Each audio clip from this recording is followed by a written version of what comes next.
আমিনুল ইসলাম, আপনি লিখেছেন ডায়াবেটিস পরীক্ষার সময় সামান্য রক্ত বের করা হয়, রোজা অবস্থায় ডায়াবেটিস পরীক্ষা করা যাবে কি না?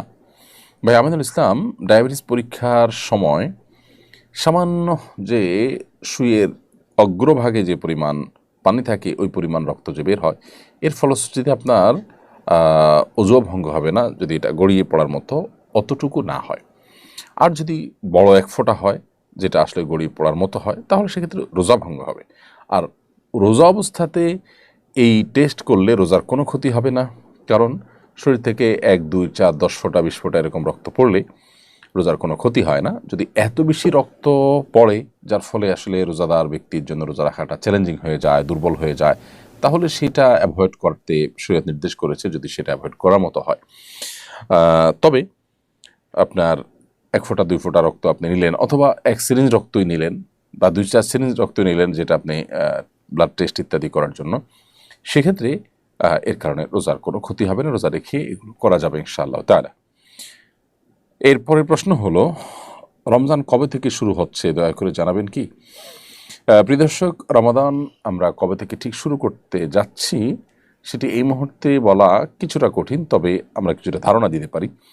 যেহেতু এটা চাঁদ ওঠার উপর নির্ভরশীল, নবী সাল্লাল্লাহু আলাইহি ওয়াসাল্লাম বলেছেন, সুমুল ইয়াতি ও আফতুল ইয়াতি, তোমরা চাঁদ দেখে সিয়াম পালন করবে, চাঁদ দেখে ঈদ উদযাপন করবে।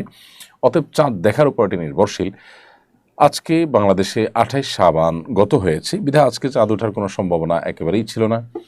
আগামীকাল অর্থাৎ শনিবার সন্ধ্যায় বাংলাদেশে আকাশে আমরা চাঁদ তালাশ করার চেষ্টা করব। আমি এই লাইভ অনুষ্ঠানের মাধ্যমে আপনাদের সবাইকে উদাত্ত আহ্বান রাখতে চাই, আমরা সবাই যার যার জায়গা থেকে চাঁদ তালাশ করার চেষ্টা করবো ইনশাআল্লাহ তাআলা। শনিবার সন্ধ্যায় সূর্যাস্তের সঙ্গে সঙ্গে বা সূর্যাস্তের ঠিক আগ মুহূর্তে থেকে আমরা পশ্চিম আকাশে চাঁদ তালাশ করবো ইনশাআল্লাহ। রমাদানের চাঁদ যদি আমরা দেখতে পাই ইনশাআল্লাহ, তাহলে শনিবারই আমরা প্রথম তারাবি আদায় করব এবং শনিবার সন্ধ্যা থেকে রমাদান শুরু হয়ে যাবে এবং ভোর রাতে আমরা সাহারি করবো ইনশাআল্লাহ তাআলা। এর সম্ভাবনা যথেষ্ট প্রবল। আর যদি কোনো কারণে শনিবার সন্ধ্যায় চাঁদ দেখা প্রমাণিত না হয়, সাব্যস্ত না হয়, তাহলে নিশ্চিত আমরা রবিবার সন্ধ্যা থেকে, রবিবার রাত থেকে আমরা তারাবি সালাত আদায় করবো ইনশাআল্লাহ তাআলা। আল্লাহ তাআলা আমাদেরকে রমাদানকে অর্থবহ এবং সার্থক করার মতো আমল দিয়ে সাজাবার তৌফিক দান করুন। রমাদানকে আল্লাহ তাআলা আমাদের জন্য বারাকা দিয়ে, মাগফিরাত দিয়ে পরিপূর্ণ করে দিন। লিয়া আক্তার, আপনি লিখেছেন, আমার স্বামী মারা যাওয়ার আগে নামাজ পড়তে চেয়েছিলেন, তিনি সিসিউতে ছিলেন, আমি নামাজ পড়াতে পারিনি, আমি কি গুনাহগার হব? বোন লিয়া আক্তার, আপনার স্বামী মৃত্যুর আগে যে নামাজ পড়তে চেয়েছেন, যেহেতু তিনি সিসিউতে ছিলেন, নামাজ পড়াবার মতো কোনো পরিবেশ পরিস্থিতি হয়তো ছিল না, সেটাই যদি হয়ে থাকে তাহলে আপনার এখানে কোনো দায় নেই। তবে অনেক সময় দেখা যায় আমাদের পেশেন্টদেরকে আমরা একটু কষ্ট করলে তাদেরকে সালাত আদায় করতে পারি। তাদের শরীরের বিভিন্ন জায়গায় সুই ফোড়ানো, বিভিন্ন রকমের তার ইত্যাদি লাগানো, পাইপ ইত্যাদি লাগানো, এরকম অবস্থাতেও তাদেরকে কিন্তু আমরা টেস্ট করার জন্য স্থানান্তর করি, মুভ করাই। নামাজের জন্য আমরা এটুকুন কষ্ট করতে অনেক সময় রাজি না। সেটা যদি হয়ে থাকে তাহলে সেটা তো অবশ্যই ভুল।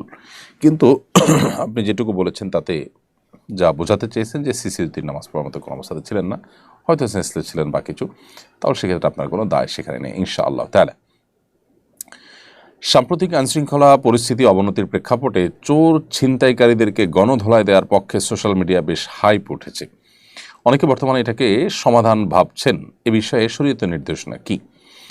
দেখুন, দুর্ভাগ্যজনক বাস্তবতা যে আমাদের দেশে আইনশৃঙ্খলা পরিস্থিতি বেশ খানিকটাই শুধু নয়, বেশ খানিকটাই অবনতি হয়েছে এবং জনমনে বেশ কিছুটা আতঙ্ক তৈরি হয়েছে। এর কিছু তো বাস্তব ঘটনা যেমন আছে, আবার কিছুটা আতঙ্ক সৃষ্টি করার একটা অপপ্রয়াসও আছে, সেটিও কিন্তু বোঝা যায়।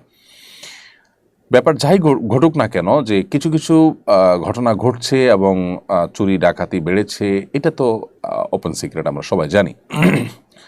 তো এই পরিস্থিতিতে থামাবার উপায়টা কি? দেখুন, যারা বলছেন যে চোর ছিনতাইকারী ধরেই গণধোলাই দিতে হবে, তাদের সাথে আমি বিনয়ের সাথে ভিন্নমত পোষণ করছি। সন্দেহাতীতভাবে চুরি ছিনতাইতে যারা লিপ্ত তাদেরকে ধরবার জন্য এলাকায় এলাকায় বিভিন্ন টিম করে করে মানুষ পাহারাদারি করা উচিত এবং ধরার সাথে সাথে তাদেরকে আইনশৃঙ্খলা রক্ষাকারী বাহিনীর হাতে সোপর্দ করা উচিত। খুবই যৌক্তিক একটা প্রশ্ন উঠে আসবে এখন, যে আইনশৃঙ্খলা রক্ষাকারী বাহিনীর হাতে ছেড়ে দিলে তারা আবার ছেড়ে দিবে।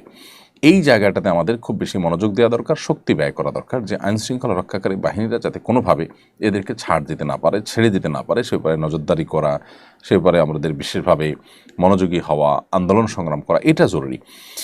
আমরা যদি আইন হাতে তুলে নেই তাহলে সেক্ষেত্রে অনেক নিরীহ মানুষ মারা যাবে, এবং একটা মানুষ দেখা যাবে যে একটা অপরাধ করেছে, সে অপরাধে তার আসলে জীবন নিয়ে ফেলা মতো অপরাধ সে করেনি, কিন্তু সেটাও হয়ে যাবে। এবং এইটাকে কেন্দ্র করে মানুষ যার যার শত্রুতা উদ্ধার করা শুরু করবে। ইতিপূর্বে যখন এরকম ঘটনা ঘটেছে, আইন হাতে নেওয়ার যদি কোনো সুফল আপনি দেখেনও, তার কুফল কিন্তু অনেক বেশি। বিধায় একটা সমাজে গৃহযুদ্ধ অথবা একটা সমাজে অস্থিতিশীল একটা পরিস্থিতি এটা তৈরি হোক, এটা যদি আমরা না চাই, তাহলে সেক্ষেত্রে আইন হাতে তুলে নেওয়ার পক্ষে আমরা অনুগ্রহ করে কোনো ক্যাম্পেইন করব না, বরং আইন হাতে তুলে নেওয়ার জন্য যে শক্তিটা আমরা ক্ষয় করব, ওই শক্তি প্রয়োজনে আইন শৃঙ্খলা কেন বাস্তবায়ন করা হচ্ছে না সরকারের বিরুদ্ধে আমরা আওয়াজ তুলতে পারি, চাপ সৃষ্টি করতে পারি, এবং নিজেরা আমরা পাহারাদারি করতে পারি। দেশের জনগণ বিভিন্ন প্রান্তে প্রান্তে এলাকা এলাকা যদি নিজেরা দায়িত্বশীল ভূমিকা পালন করেন, তাহলে সেক্ষেত্রে এটা কিছুটা হলেও কমিয়ে আনা সম্ভব। আল্লাহ তাআলা আমাদেরকে নিরাপদ একটি আবাসভূমি দান করুন, আমাদের প্রিয় স্বদেশকে সকল অশান্তি, সকল অপরাধ কর্ম, সকল অস্থিতিশীলতা এগুলো থেকে আল্লাহ তাআলা হেফাজতে রাখুন।